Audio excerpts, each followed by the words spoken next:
Hola amigas y amigos, sean bienvenidos a la 62ª emisión regular de El Irreverente, desde el estudio único de Locomoción TV en la ciudad autónoma de Buenos Aires. Llegamos hasta ustedes luego de 11 días desde nuestro último encuentro por estos medios. ¿Tan seguidos? Excepcionalmente, sí. No por abundancia de pautas, sino por el propio peso de esa pauta tan dinámica como monótona y repugnante. Quisimos evitarlo. De verdad, intentamos que la agenda del país pasara por temas de fondo, por la macroeconomía o la lucha de clases. Pero hay personajes que por su propia limitación terminan rompiendo todos los récords de la desvergüenza. Manuel Adorni, el hombre que llegó para dar lecciones de ética desde un atril, ha logrado lo imposible, convertirse en tapa de todos los diarios, no por su brillantez, sino por una combinación letal de imbecilidad, ignorancia y caradurez. En esta emisión del Irreverente nos sumergiremos en el Adorni Gate no porque querramos, sino porque la mentira es tan obscena que nos salió al encuentro. Si buscas la mentira la encontrás, pero en el caso del comandante Propoli, aunque no la busques, te choca de frente. Bienvenidos a la autopsia de un funcionario que creyó que el Estado era su inmobiliaria personal. Lo que estamos presenciando en esta emisión 62ª del Irreverente no es solo el desglose de una gestión ineficiente, es la radiografía de una estafa moral ejecutada desde el atril más alto del Estado. Manuel Adorni, el vocero que se autopercibe un faro de la ética liberal, ha quedado al desnudo bajo el fuego de 240 horas de investigación que demuestran que el Adorni Gate es mucho más que una sospecha, es un esquema de enriquecimiento y blindaje con la nuestra. El problema no es solamente que se haya comido la pauta, es cómo la digirió. Mientras el país se desangra en una recesión planificada, el vocero ha visto crecer su patrimonio de una manera milagrosa, con declaraciones juradas que no cierran por ningún lado, y una red de familiares estratégicamente ubicados en la administración pública. El cinismo de Adorni alcanza su punto máximo cuando, mientras firma contratos de nepotismo rancio, tiene la desfachatez de pedirle sacrificio a los jubilados y a los trabajadores. Pero el esquema de impunidad necesita oscuridad y por eso activaron la tiranía de la gente de North-South. La avanzada autoritaria del 23 de abril, donde el gobierno ejecutó una limpieza biométrica para borrar las huellas dactilares de la prensa acreditada en la Casa Rosada, es el acto de cobardía definitivo. Clausuraron la sala de periodistas histórica, no por seguridad, sino para que nadie pueda ver de cerca la podredumbre que se cocina en los despachos de Balcarce 50. Aplicaron la doctrina de Orio, que vienen cocinando desde junio de 2025 para convertir la sede de gobierno en un búnker de oscurantismo. Y para cerrar el círculo del saqueo tenemos el pacto de Chatarrín y el cartonero Báez. Paolo Roca y Mauricio Macri ya están conspirando para domesticar al comandante Propoli. Roca, aterrado por el acero barato y tras haber sido humillado por los indios de Wellspun en la licitación del gasoducto de GNL, ha buscado refugio en el ingeniero. No quieren libertad de mercado, quieren el corralito de chapa de Ternium, el control de YPF y que el Estado siga bombeando dólares hacia Luxemburgo vía Plan Gas. Son parásitos de traje caro que ya tienen colonizado el gabinete para asegurar que el ajuste lo paguen todos menos ellos. ¡Vamos a los informes! Hay personajes que confunden el servicio público con un derecho de casta. Tipos que, desde un atril en Manhattan o un despacho en el interior, creen que el Estado es su pyme familiar y los recursos de todos su billetera personal. Manuel Adorni, jefe de gabinete de la nación, el que siempre es el primero que dice cuestionar los privilegios de la casta, se los tomó todos, porque él sí puede hacer viralidad sus deseos, porque según él mismo se lo merece, por deslomarse, como si el tipo se levantara a las 4 de la mañana para ser explotado en una factoría. Para ellos, el general San Martín dejó una sentencia que es un GPS ético. La soberbia es el primer paso a la ignorancia y el desprecio a los demás el camino más corto hacia la tiranía. Casi al unísono, el peronismo generaba un nuevo héroe de entre sus patoteros provida tucumanos, Marcelo Pichón Segura. Un tipo que pasó a la fama por hacer aduana en la ruta y cabecear a un diputado nacional porque él es macho, muy macho. Lo más triste de esto último no es el hecho en sí, sino la celebración de una violencia del Estado más retrógrado y antiderechos de la República Argentina, de esta acción por parte de quebrades, renegades, vendides y traidores. de esos que dicen que marcharán en unidad este 24 de marzo, cuando lo hacen con el enemigo al que se han vendido, obviamente, por un par de migajas. Miserables. Hasta fotógrafos que dicen ser de los derechos humanos y feministas celebraron la acción del verdugo, un auténtico asco que ya nos sorprende de parte de estos execrables buitres. Lo vimos esta semana con el vocero estrella. Desde las luces de Nueva York, con viáticos en dólares y hoteles de lujo, Adorni nos explicó con una cara de piedra histórica que se está deslomando. Se ve que el esfuerzo de subir la escalerilla del avión presidencial con la familia a cuestas es demasiado para su espalda. Pobrecito nuestro querido jefe de gabinete de la nación argentina. Según su lógica de costo marginal, invitar a la mujer al jet oficial porque le quedaba de paso no está mal. Lo que está mal es que vos preguntes por qué lo hizo. Es la soberbia, elevada categoría de Estado. Si no sos del palo, sos un ignorante que no capta la cortesía de la hermosa presidencia de la nación que supimos conseguir. San Martín cruzó los Andes enfermo y en camilla sin pedirle un peso más a la patria. Estos no pueden ir a una conferencia sin el Uber oficial pago por el ambulante, que sí se desloma de verdad. Vamos a las imágenes. Manuel, ¿su mujer viajó en el avión presidencial? ¿Estaba en la delegación? Estaba en el avión presidencial, sí, te agradezco la pregunta, porque la verdad que no suelo contestar sobre temas personales, pero creo que algún periodista lo levantó el tema. Mi mujer iba a viajar a Nueva York, de hecho tenía el pasaje comprado para viajar a Nueva York el 26 de febrero, creo que algún colega tuyo había mostrado la factura. Después hubo un cambio en el viaje de Nueva York, yo pasaba por Miami y yo quería que mi mujer me acompañe, por lo tanto la presidencia le invitó a que me acompañe en el avión presidencial, porque no había otra forma de que me acompañe. Estos son trabajos muy, muy sacrificados y la verdad es que era mi deseo que mi mujer me acompañe. Ahora, y de hecho me iba a acompañar con el pasaje pago. Sí. Y te aclaro, los gastos de ella se los paga ella. De hecho, el vuelo se lo pagó ella originalmente y la vuelta se la paga ella. Los viáticos se los paga ella. Y te agrego algo.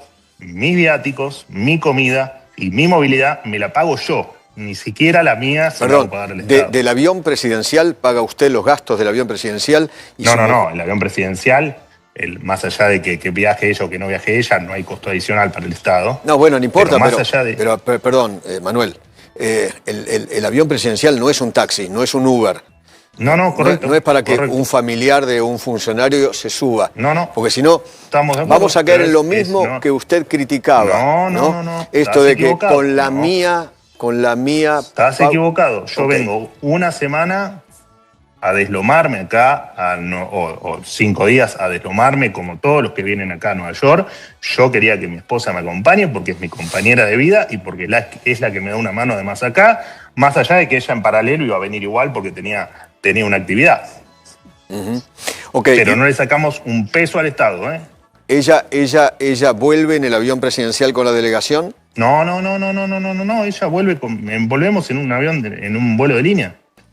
De hecho, ella venía también en un avión de línea. Claro, el avión presidencial ahora se fue, así que vuelven en un avión. Ahora se fue, claro. Ok. No, pero igual íbamos a volver por separado, ¿eh? Ok.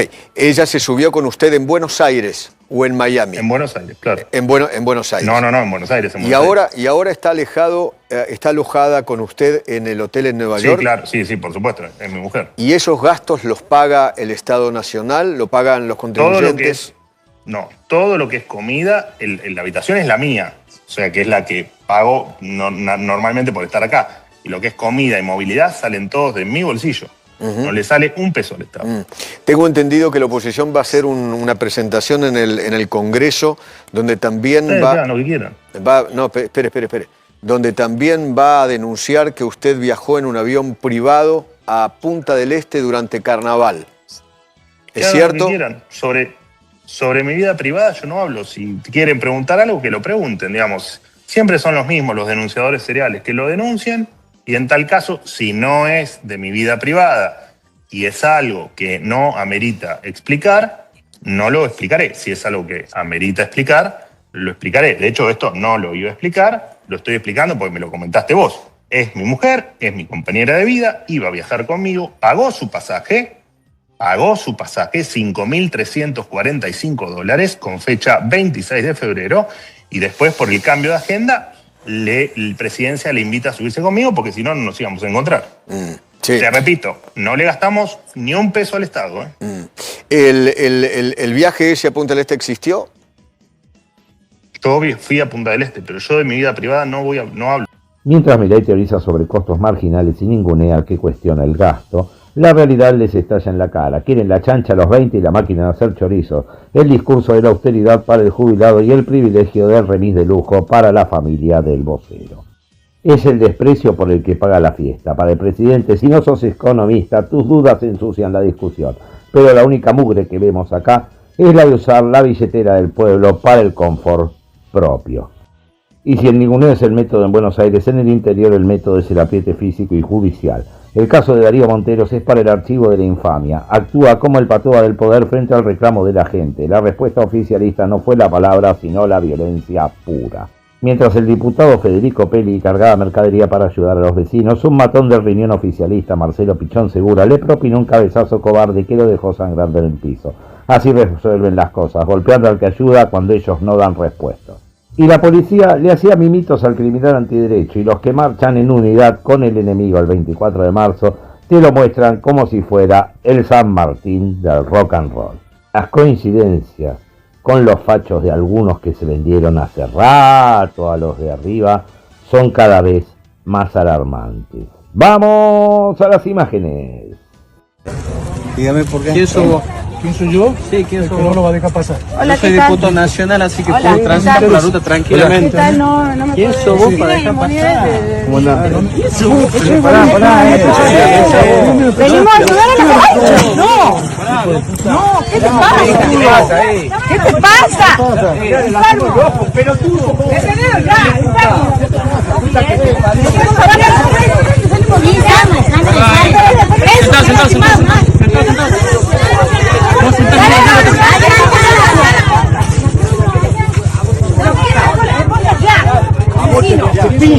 ¡Asesino! ¡Ponele ya a la esposa! Hijo de puta, no se cagá, hijo de puta, te voy a matar. ¡Putazo! Boludo, ¿qué te pasa? ¡Animal! Pero la prepotencia no terminó ahí. El propio ministro del Interior, Darío Monteros, apareció para intentar intimidar con su miserable cuota de poder a la legisladora Soledad Molinuevo. Y otra mujer que, lejos de tenerle miedo, lo encaró a fondo y les cantó las 40 en la cara. Incluso mandaron al típico tapacámaras para intentar ocultar la agresión, pero el oficio del que graba fue más fuerte y los dejó expuestos. Les avisamos a estos cierritos del poder que no intenten algo por el estilo con este medio, ya que los resultados serían nefastos para la genitalidad y los riñones de quien lo haga. Machistas y progres vendidos de bajo presupuesto están en una alianza criminal que imaginan les traerá beneficio. En unos años los últimos volverán llorando a pedir perdón y los salivaremos en la cara como corresponde hacer con estas lacras. ¡Vamos a las imágenes!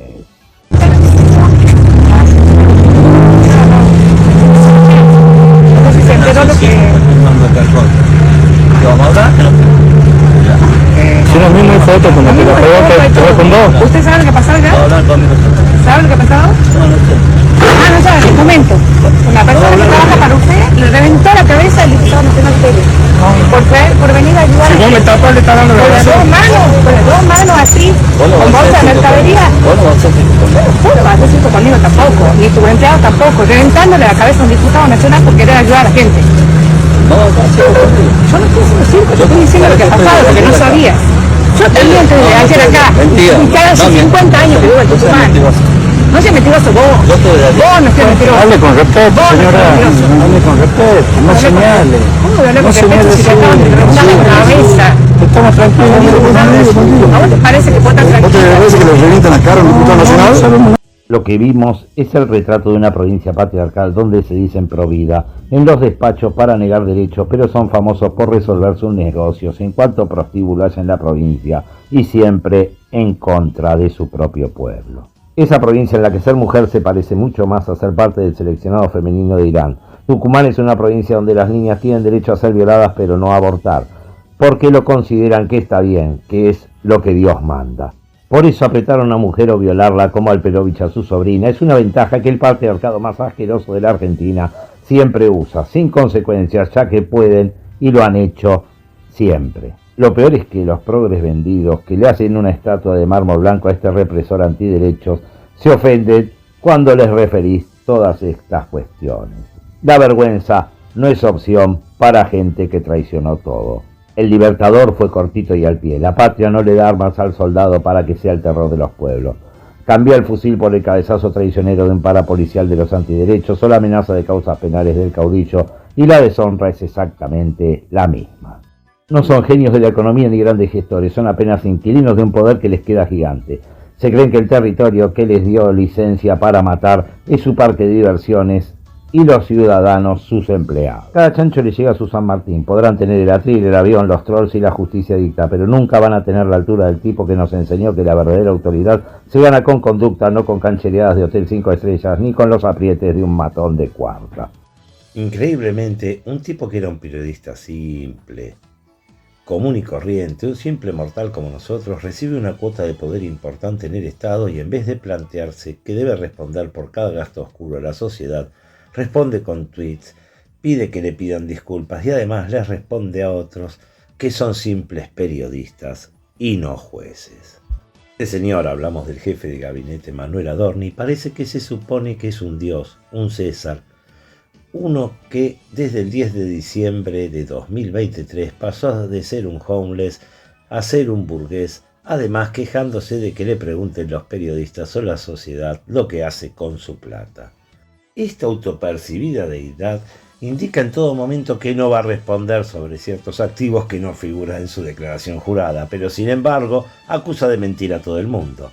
El limitadísimo jefe de gabinete, vocero y viajero deslomado no puede ni quiere explicar sus nuevas propiedades, pero eso tiene una fecha de vencimiento que es la misma de su declaración jurada anual. A toda pregunta que le hicieron periodistas sobre el particular contestaba que no iba a responder porque sería interferir con la justicia. Y cuando le preguntaron si la sociedad no merece saber sobre el oscuro de sus viajecitos de ida y vuelta a Punta del Este, él respondió contraatacando con tweets y pidiendo que los periodistas se disculpen. Sí, señor Adorni, lo único que falta es que nos disculpemos porque usted usó el avión presidencial como un Uber para llevar a su señora esposa. Usted es un genio. Evidentemente, como todo funcionario que no puede explicar nada, salta con la soberbia que suple sus limitaciones, desinteligencias y faltas de talento que no son nuevas. Sobre todo, tuvo fuertes cruces con periodistas del Destape, La Nación y MDZ contra los que Adorni lanzó acusaciones a su falta de ética y capacidad de los mismos, justamente él, y exigiéndoles una interpretación creativa de sus declaraciones juradas cuyo vencimiento será para alquilar balcones. Sobre el viajecito a Punta del Este mantiene la oscuridad del mismo planteando la cosa en términos que rozan lo cínico. Define el viaje como una actividad de vida privada con sus hijos. Niega la existencia de dádivas, afirma haber pagado su proporcional de los costos del vuelo privado. Rechaza dar detalles de la facturación a la prensa, alegando que es una transacción privada y que solo responderá ante la justicia. Este señor es de lo que no hay. Nuevamente, Adorni se dio el gusto de patear todo para adelante y hacerle sentir que él es muy macho y que, como lo banca el gobierno, puede hacer lo que quiere y ser impune, aun con sus limitaciones intelectuales a cuestas. El hombre que antes vivía de preguntar, hoy se refugia en el silencio judicial para no dar respuestas. Un clásico de la metamorfosis del poder. El precio de la infamia, el bozal de Adorni y los dólares de Putin. Introducción al informe. Estamos asistiendo a un espectáculo de una miseria intelectual y ética que espanta. Por un lado, tenemos a un gobierno que, con la excusa de la operación rusa, ha decidido instalar una aduana ideológica en la Casa Rosada. Manuel Adorni, ese frontman del desprecio que se regocija en el sarcasmo mientras firma la sentencia de muerte del acceso a la información, ha decidido que el camino es la censura. Lo de Adorni es de una torpeza histórica. Prohibir el ingreso de acreditados y diputados bajo el pretexto de la seguridad nacional es el manotazo de ahogado de quienes no saben debatir. No se puede declarar una guerra total contra el periodismo basándose en 5 misiles de cartón mojado que tiró una red de trolls extranjeros. Adorni no protege a la Argentina. Usa el ruido de Moscú como la excusa perfecta para silenciar las preguntas incómodas de Buenos Aires. Es el odio confesó a la libertad de prensa disfrazado de protocolo de seguridad. No vamos a avalar nunca ningún tipo de censura del Estado, al cual combatimos a diario, aniquilando a diario a sus parapoliciales. Por lo tanto, la acción de una persona de la catadura moral y confiabilidad de Manuel Adorni de censura por la excusa que sea, no solamente la repudiamos sino que además nos produce náuseas. La estafa del doctor de Bergen. Del otro lado del mostrador el olor a podrido es insoportable. Mientras el gobierno pone el bozal, hay una parte de la prensa nacional y popular que ha demostrado que su lealtad tiene un precio de liquidación. La supuesta conciencia soberana de ciertos medios termina donde empieza el sobre. Nos propusimos investigar a fondo a ese tal Manuel Gotzin, el supuesto académico noruego que firma notas en Realpolitik, diario registrado IC5N, y resultó ser un soberano fantasma. No existe en la Universidad de Bergen, no existe en Oslo, y sus libros no están en ninguna biblioteca del mundo. Es un perfil de laboratorio creado por la inteligencia exterior rusa para inyectar basura geopolítica en nuestro debate público. Lo más indignante no es que los rusos nos quieran vender fruta. Lo indignante es que los portales locales la compran por 2 mangos, carecen por completo de dignidad, son ratas de bajo presupuesto. Según los documentos filtrados y la lista que tenemos sobre nuestro escritorio, la dignidad de estos medios cuesta entre 550 y 2.500 dólares. Una ganga. Putin debe estar matándose de risa. Le salió más barato comprar la línea editorial de media docena de medios argentinos que pagar el combustible de un convoy en el Donbass. La corrupción de nuestra prensa cuesta menos de $250,000.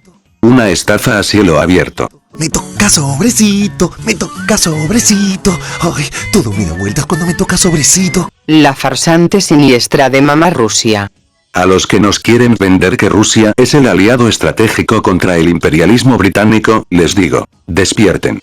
Rusia no es amiga de nuestra gente, es amiga de sus propios intereses petroleros y de su expansión imperial. Hay una verdad histórica que los intelectuales de pauta prefieren ignorar. Rusia, ni antes como URSS ni ahora como federación, usó jamás su poder de veto en el Consejo de Seguridad de la ONU a favor de la Argentina por el tema Malvinas. En el 82, la Unión Soviética se lavó las manos. Se abstuvieron en la resolución 502 que nos exigía el retiro de las islas, dejándonos a merced de la flota británica mientras seguían cobando sus granos. Hoy, Rusia usa el argumento de la autodeterminación en Crimea para justificar sus invasiones. Es exactamente el mismo argumento que usan los ingleses para mantener la ocupación en nuestras Islas Malvinas. Rusia prefiere hacerle la felatio a Londres en los pasillos de la ONU antes que reconocer un derecho soberano que le arruine sus propios planes de conquista. Y mientras tanto, acá tenemos medios que, por unos billetes de pauta, le lavan la cara al Kremlin y le regalan a los ingleses el sustento jurídico para quedarse en el Atlántico Sur. Fuego rasante siempre. Aquí nunca nos vamos a callar. Repudiamos la censura de un Adorni que se cree dueño de la verdad, pero también denunciamos a los mercenarios que se venden por una pauta extranjera de 4ª categoría. La soberanía no se defiende con censura ni se vende por dólares manchados de caca rusa. El pueblo nos contempla y la historia no perdona a los que, por miedo o por plata, traicionan el oficio y a nuestra gente. El milagro de las jubiladas, la mejor jugada del comandante Propóleo. Introducción al informe. Lo de Manuel Adorni ya no es solo una falta de explicación, es un sistema de depredación que dejaría al mismísimo Hannibal Lecter como un principiante. El comandante Propóleo, al que cada día se le encuentra una propiedad nueva y no le entra una bala, ha perfeccionado el arte de esconderse detrás de los más vulnerables. Hoy saltó la ficha definitiva, el tipo no solo usó jubiladas para su piso de caballito, sino que aplicó el mismo modus operandi con su departamento anterior en Parque Chequebuco. Podemos decir que Manuel Adorni, por sus niveles de maldad, ineptitud y corrupción, nos permite afirmar que prefiero pasar 2 días en una celda con Charlie Manson y no con este tipejo. ¿Cómo operó de nuevo el milagro de las jubiladas? Aparecieron otras 2 mujeres, entre ellas una comisaria retirada de la federal, prestándole otros $100,000. Lo más cínico es la fecha, el 15 de noviembre de 2024. Ese mismo día, mientras el comandante firmaba este préstamo turbio, su mujer cerraba la compra de la mansión en el country indio Coa. Es un triángulo de impunidad perfecto, usan la identidad de gente mayor para inyectar dólares blancos en el sistema y justificar una vida de lujos que no pueden explicar ni con 1000 conferencias de prensa. Este personaje no tiene límites y por eso es estúpidamente peligroso. Mientras te dice que no hay plata para los medicamentos o las jubilaciones, usa a los jubilados como testaferros de sus hipotecas fantasma. No le entra una bala porque tiene la cara de cemento, pero el fiscal Pollicita ya tiene la lupa sobre la escribana de confianza que les firma todas estas porquerías. El respeto por nuestros viejos no pueden de ninguna manera ser un pecado para este caníbal de la función pública. El pueblo ya le sacó la ficha al comandante de la estafa, cada propiedad nueva es un insulto a la cara de todos los argentinos. Adornigate, el Waterloo de los Chukis de la Ultra. Es una pelea que no debieron pelear. La soberbia de un magro triunfo electoral se le subió a la cabeza. Lo de Manuel Adorni no cierra por ningún lado e insiste en mentirle y hasta se hace el guapo el muy limitado jefe de gabinete y vocero, ahora genio de las gangas, las operaciones raras y las mentiras que tapan otra más. El protagonista, impertérrito, no le entra una bala, el comandante Propóleo está blindado, o mejor dicho, esto es lo que este señor supone. Por eso el mote que ya es popular sobre el personaje, comandante porque no le entra una bala y Propóleo porque cada día le encuentran nuevas propiedades. Esta historia viene ya de hace mucho, el comandante Propóleo está políticamente liquidado, tirando en minutos lo que hace un año parecía indiscutible y que en la faz judicial mueve como mínimo a risa, por no decir a náusea, que sería escatológico, pero adecuado. No es solo un vocero, es el López Rega de esta era, el que susurra al oído de León mientras afuera el incendio consume la utopía de les Chukis de la Ultra. ¿Cuánto le durará la coraza de sandeces y mentiras al comandante Propóleo?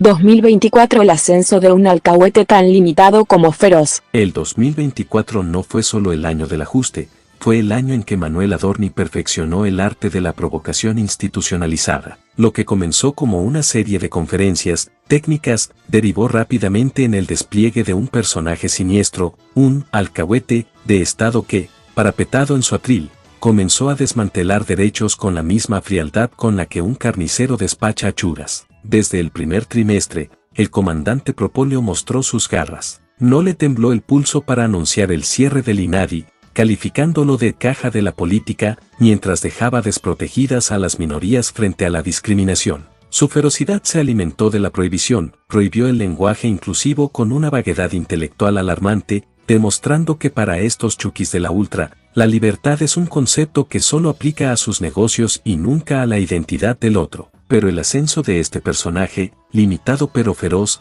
alcanzó niveles bizarros cuando intentó borrar de un plumazo la historia popular. Su ninguneo a Maradona en el Día del Zurdo no fue un olvido, fue un ejercicio de macartismo cultural que le salió por la culata. La vis cómica se le borró cuando tuvo que ir a balbucear explicaciones a la radio, dejando en evidencia que su blindaje es de cartón cuando el pueblo le responde. La ferocidad del alcahuete se ensañó especialmente con los más débiles. Mientras justificaba el veto a la movilidad jubilatoria, Adorni acuñó una frase que define su ADN autoritario: no hay que tenerle miedo a la represión. Para el comandante Propóleo, un jubilado reclamando dignidad es un incumplidor de la ley que merece ser contenido con el profesionalismo de los gases y los palos. Cerró su primer año triunfal lanzando la nueva CIDE, una burocracia de vigilantes diseñada para mirar los upites de los ciudadanos, mientras él, junto a personajes reciclados como Sturzenegger, hablaba de meritocracia y sangre azul. Un cínico de manual que prohíbe los cargos hereditarios pero convive con el nepotismo más rancio en el corazón de la Rosada. Así se forjó el 2024 de Adorni, entre la chicana barata, el desprecio por la justicia social y un autoritarismo que intenta disfrazar de normalidad lo que no es más que una masacre de derechos. 2025 éxtasis total, de alcahuete presidencial a referente nacional Chuki. El 2025 quedará registrado en los anales de la utopía libertaria como el año de la consagración del cinismo, el momento exacto en que la farsa dejó de ser una pose de atril para convertirse en jerarquía de Estado. Manuel Adorni, el hombre que inició el ciclo como un simple alcahuete encargado de metabolizar sandeces diarias, completó su metamorfosis hasta transformarse en el monje negro del régimen, asumiendo la jefatura de gabinete tras plebiscitar su figura en una ciudad autónoma que lo coronó como el gran ganador de la noche. Este éxtasis de poder,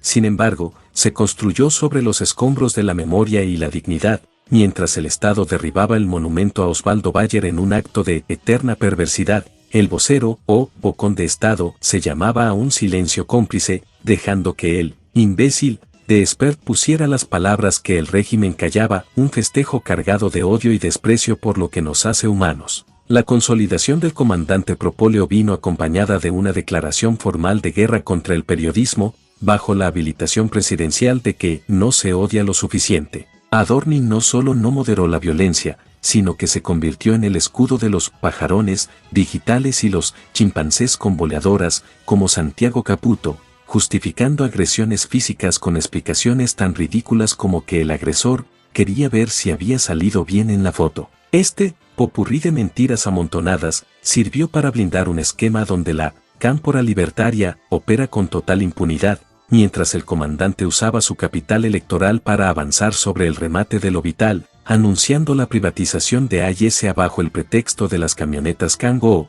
preparando el terreno para entregar el agua al mejor postor en un éxtasis privatizador que no conoce límites éticos. Pero incluso en el pico del éxtasis, las grietas del Carinagate dejaron al desnudo el latrocinio más inhumano, un esquema de corrupción en la compra de medicamentos para discapacitados que señala un retorno del 3% para el jefe. Ante la evidencia de los odios, Adorni activó su criterio unificado de defensa, intentando enterrar el escándalo bajo la alfombra electoral mientras el país real empezaba a notar que la coraza de sandeces tiene fecha de vencimiento. El cierre del año fue el premio a esa lealtad de hierro, la jefatura de gabinete, el lugar desde donde el ex vocero ahora coordina el ajuste de segunda generación, jurando sobre los santos evangelios en un acto de sumisión absoluta. Hoy, el comandante vuela, creyéndose invulnerable en su Waterloo personal, mientras el pueblo asiste al espectáculo patético de una derecha que se abraza a su propio éxtasis antes de la caída inevitable. 2026 estalla el Adorni Gate, el ocaso del comandante Propóleo. Era de prever que un imbécil con una miserable cuota de poder la iba a fregar en todos los sentidos posibles,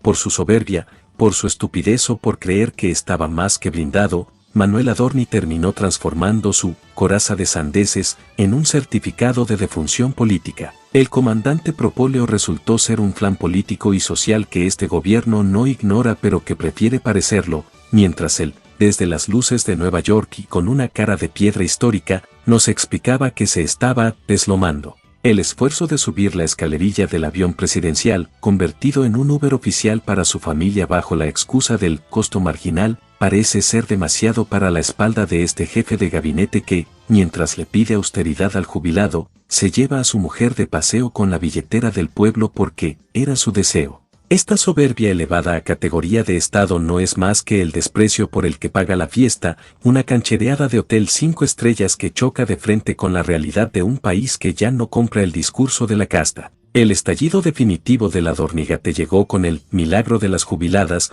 una maniobra de depredación que lo muestra usando la identidad de gente mayor para inyectar dólares blancos en el sistema y justificar una vida de lujos inexplicable. Mientras el comandante firmaba préstamos turbios de $100,000 con comisarias retiradas, su mujer cerraba la compra de mansiones en countries, cerrando un triángulo de impunidad que el fiscal Pollicita ya tiene bajo la lupa. Este personaje, al que cada día se le encuentra una propiedad nueva, no tuvo empacho en mostrar su hilacha más rancia incluso en las fechas más sagradas. En el acto del 2 de abril, quedó expuesto haciendo un playback patético de la marcha de Malvinas, balbuceando estrofas que nunca se molestó en aprender porque, en su delirio de deidad, los caídos son simples mortales que no merecen su respeto. Para Adorni, la soberanía es un trámite ajeno y Malvinas un guión que lee mal mientras busca la próxima cámara para ensayar su sarcasmo barato. La caída final se cocina entre la censura y el miedo, ante la falta de respuesta sobre sus activos oscuros que no figuran en la declaración jurada.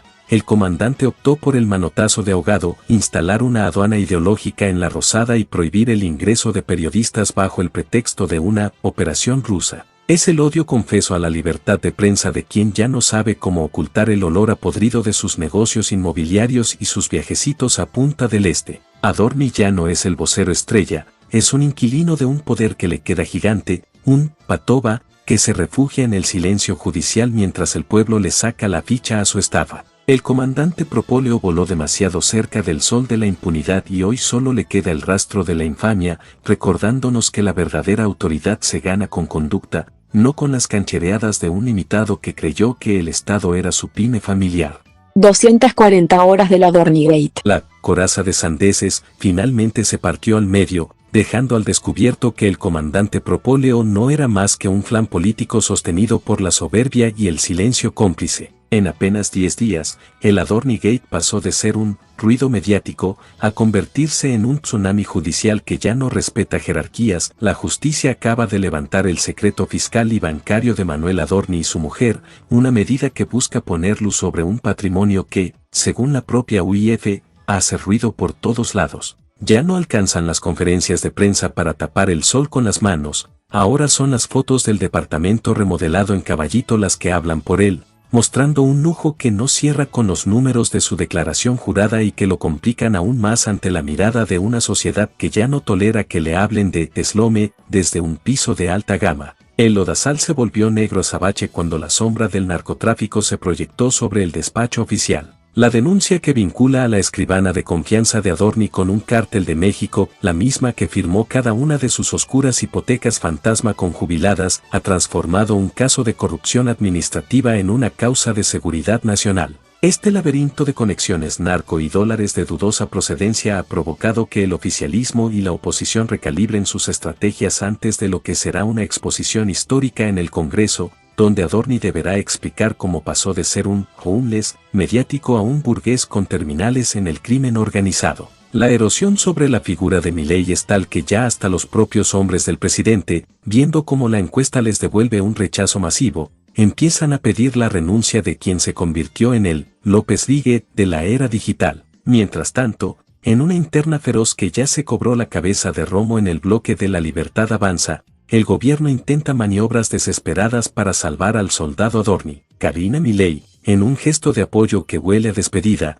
lo llevó de recorrida por vaca muerta mientras la PIA, Procuraduría de Investigaciones Administrativas, le exige informes urgentes sobre el vuelo oficial a Nueva York. El cinismo no descansa. En medio del escándalo, Adorni intentó lavar su imagen confirmando una compensación miserable a los jubilados, los mismos a los que usó como testaferros para sus departamentos. Pero el pueblo ya le sacó la ficha, las causas se multiplican, el bloque oficialista arde y el comandante hoy se encuentra cayendo en picada hacia un Waterloo judicial del que ni todo el propóleo del mundo podrá salvarlo. El tiempo de las canchereadas se terminó, ahora empieza el tiempo de la justicia. La tiranía de la gente de Nol Salvo. El 23 de abril de 2026 queda marcado como el día en que la Casa Rosada cerró sus puertas a la prensa profesional.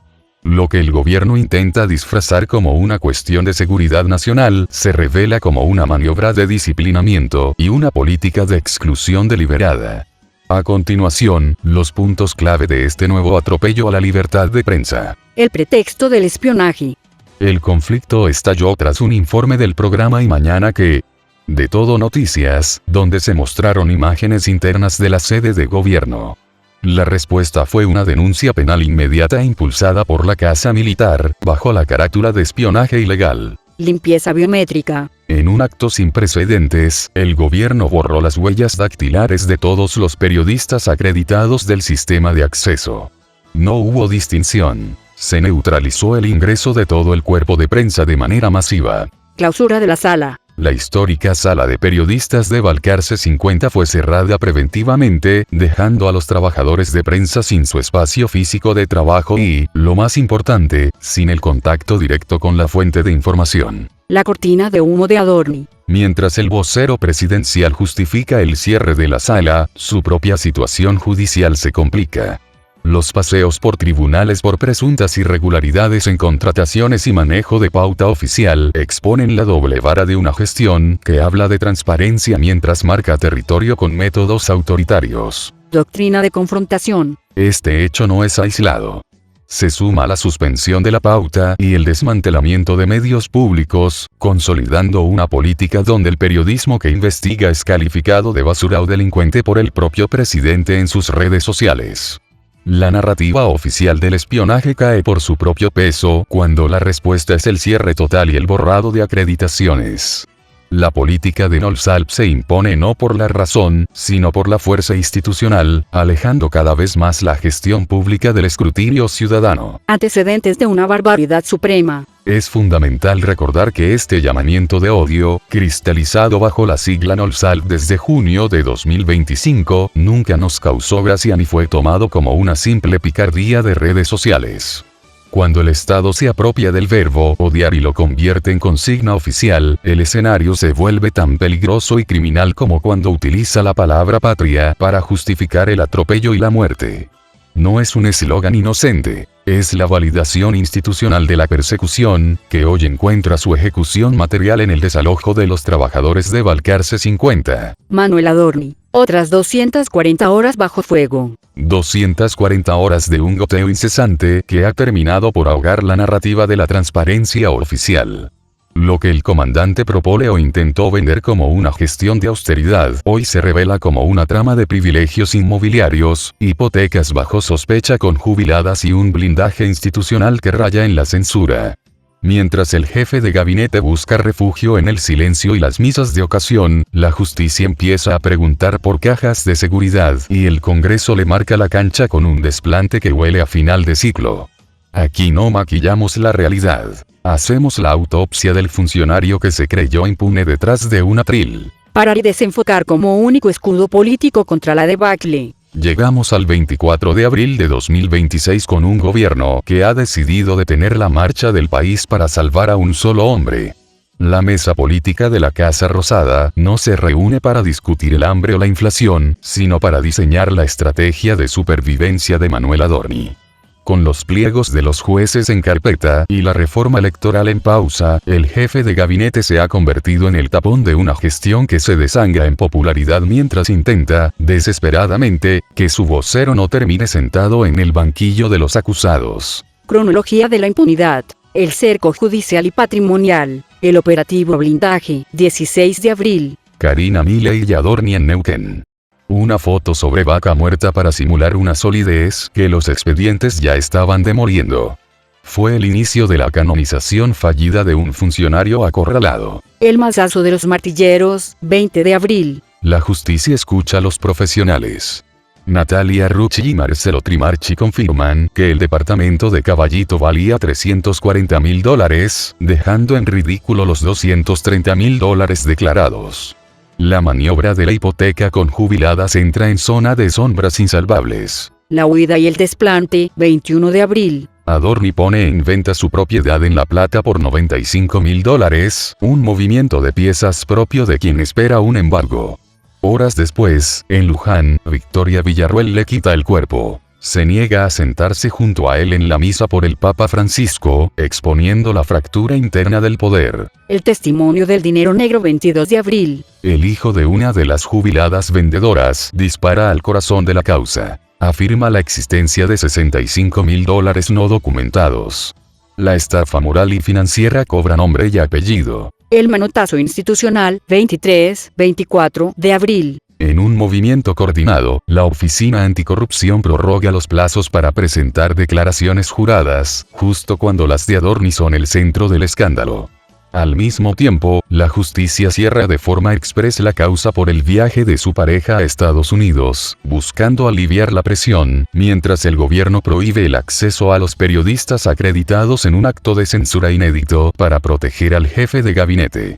La radiografía de la repugnancia. A pesar de que el oficialismo intenta desviar el foco con denuncias de archivo contra Axel Kicillof o discursos sobre la seguridad en las cárceles, el Adornigate es hoy una mancha que no sale con retórica. Los números de las consultoras son alarmantes. La popularidad de Javier Milei cae, y Adorni ya no es un vocero, es un lastre. Incluso figuras como Luis Miguel Echeverri señalan lo obvio. Casi no se esconden los hechos. El cinismo del comandante Propóleo, que hablaba de la casta mientras investigan si su familia viajó a Disney con fondos públicos y piden informes sobre sus cajas de seguridad, ha logrado que hasta sus propios aliados, como Cristian Ritondo, marquen una distancia prudencial. Un fin de semana con mucho que cubrir. 240 horas después, el veredicto social está dictado. Manuel Adorni ha pasado de ser el inquisidor de las mañanas al investigado de las sombras. Cuando un gobierno debe prohibir el ingreso de la prensa profesional a la Casa Rosada y suspender el debate parlamentario para proteger a un funcionario que no puede explicar su patrimonio, lo que estamos viendo no es una gestión, es un encubrimiento en tiempo real. Adorni podrá seguir evadiendo las preguntas en el atril, pero no podrá evadir el peso de una verdad que ya camina por los pasillos de Comodoro Pi. La pauta es dinámica, la mentira es obscena, y el tiempo del comandante Propóleo se agota entre hipotecas truchas y el silencio de los cómplices. La verdad no necesita acreditaciones biométricas ni blindajes mediáticos. La verdad tiene la mala costumbre de aflorar entre los escombros de la mentira oficial. En esta emisión hemos expuesto el mapa completo del despojo, desde el vocero que se cree dueño de la verdad, mientras oculta sus papeles, hasta los sales del acero y los fondos buitre que ya diseñaron cómo repartirse los restos de lo que es nuestro y que los saqueadores de Estado piensan que es de ellos. No nos van a callar con el cierre de una sala de prensa ni con denuncias de espionaje truchas. Mientras ellos aseguran tener su seguro de vida de casta, nosotros nos quedamos acá del lado correcto de la mecha registrando cada paso de esta estafa. Porque la libertad de ellos termina donde empieza la miseria del pueblo que dicen representar. La historia no perdona, nosotros tampoco. Gracias amigas y amigos por estar ahí. Nos vemos en la próxima emisión, la 63ª, si es que todavía no vendieron el aire que respiramos. Sin otro particular, será hasta la próxima, amigas y amigos.